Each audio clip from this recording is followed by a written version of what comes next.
Bus English பேசுவான் பாரு, அவன் உள்ள எதுல ஃபெயில் ஆகும் தெரியுமா? தமிழ்ல ஃபெயில் ஆகும். சரி, என் பிள்ளைக்கு தமிழ் வரலாமா? உனக்கே வரல, உன் பிள்ளைக்கு எங்க வரப்போகுது? எனவே அவன் பிள்ளை தமிழ்ல ஃபெயில் ஆகும். நீங்க ஏழை எளியவர்களுடைய பிள்ளை இங்கிலீஷ்ல ஃபெயில் ஆகும். எதுக்கு சொல்றது புரியுதா? நம்ம எப்படியாவது இந்த 5 சப்ஜெக்ட் படிச்சு, தமிழ் இங்கிலீஷ் படிச்சு ஒரு 12வது வந்து அதுக்கப்புறம் ஒரு காலேஜுக்கு அனுப்பி ஒரு 1000 ரூபாய் கொடுக்குறாங்கல்ல தமிழ் புதல்வன், புதுமை பெண்கள், இதில் 1000 ரூபாய் படிச்சு பட்டம் பெற்று அப்படி வந்தவன் தான் இந்த சபாபதி மோகன். சபாபதி மோகன் முன்னாள் துணைவேந்தர் என்று சொன்னால், எங்க தாத்தா எங்க ஊர்ல அதிகம் படிச்சவர். என்ன படிச்சார் தெரியுமா? 6வது வரைக்கும் படிச்சார். 6வது வரைக்கும் படிச்சேன். எங்க தாத்தாவோட போட்டோ இருக்கு. நான் போகும்போது மாவட்டத்தில் காட்டுறேன் பாருங்க. ஒரு கோட்டு போட்டிருப்பாரு, ஒரு கையில ஒரு ஸ்டிக்கு, ஒரு அருமையான செருப்பு. பாத்தீங்கன்னா ஆச்சரியமா இருக்கும். நான் யூனிவர்சிட்டியில படிக்கிற வரைக்கும் எங்க தாத்தா என்ன படிச்சாருன்னு கேட்டதே இல்லை. இருந்தாலும் ஒரு நாள் ஆசை, அவருக்கு இலக்கணம்லாம் எங்களுக்கு சொல்லிக் கொடுப்பாரு. தாத்தா இவ்வளவு சொல்லி தெரிய தாத்தா, நீ என்ன படிச்சிருக்க அதை மட்டும் கேட்காத. நம்ப இல்ல தாத்தா பரவாயில்ல சொல்லு. காட்டி சொல்லாத.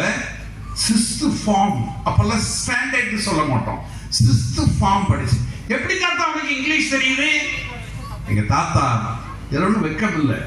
வெள்ளக்கார வீட்டுல கரிகாய் நறுக்கிட்டு இருந்தார். வெள்ளக்கார வீட்டுல வேலை செஞ்சாரு. வெள்ளக்கார வீட்டுல வேலை செஞ்சு அவங்க வீட்லயே இருந்து இந்த வெஜிடபிள் பாயில் பண்ணணும், இந்த வெஜிடபிள் அப்படியே சாப்பிடலாம், இது காரமா இருக்கும், அப்படியே பேசி பேசி டைப் பண்ணி அந்த குடும்பத்துல இருந்து கோட்டை வாங்கி, செருப்பு வாங்கி, கையில ஒரு ஸ்டிக்கை வாங்கி, அதோட சேர்த்து இங்கிலீஷ் கத்துக்கிட்டு இன்னைக்கு நான் ஒரு துணைவேந்தராக வரக்கூடிய அளவிற்கு 6வது இலக்கணம் சொல்லி கொடுத்தாருன்னா எங்க தாத்தா. கண்டின் மடிகளே, நம்ம குடும்பம் இப்பதான் படிக்குது. முதல் தலைமுறை இங்கிலீஷ் படிச்சு தமிழ் படிச்சு வர்றோம். 3 மொழி படிச்சா முன்னேறி இருக்கிற நாடு எங்க இருக்கு சொல்லு பாப்போம். இப்படி ஒரு கேள்வி.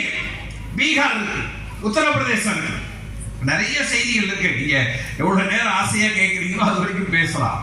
சார், உத்தரப்பிரதேசத்துல ஒரு 8வது படிக்கிற பையன் mister Amit Shah, mister Annamalai, mister Modi 8வது படிக்கிற உத்தரப்பிரதேசத்துல இருக்கிற ஒரு மாணவன் என்னென்ன மொழி படிக்கிறான் சொல்லு ப்ளீஸ். 3 மொழி சொல்றல, மும்மொழி கொள்கை அப்படின்னு சொல்றல. உத்தரப்பிரதேசத்துல படிக்கிற பையன் ஹிந்தி இல்லாம என்ன படிக்கிறான் சொல்லு. உத்தரப்பிரதேசம் மட்டும் இல்ல, பீகார்ல, இமாச்சல பிரதேசல, ராஜஸ்தான்ல ஹிந்தி இல்லாம வேற ஏதாவது படிக்கிறானா? அப்ப அவெல்லாம் மட்டும் தாய்மொழி ஹிந்தி, இணைப்பு மொழி ஹிந்தி, சதீஷ்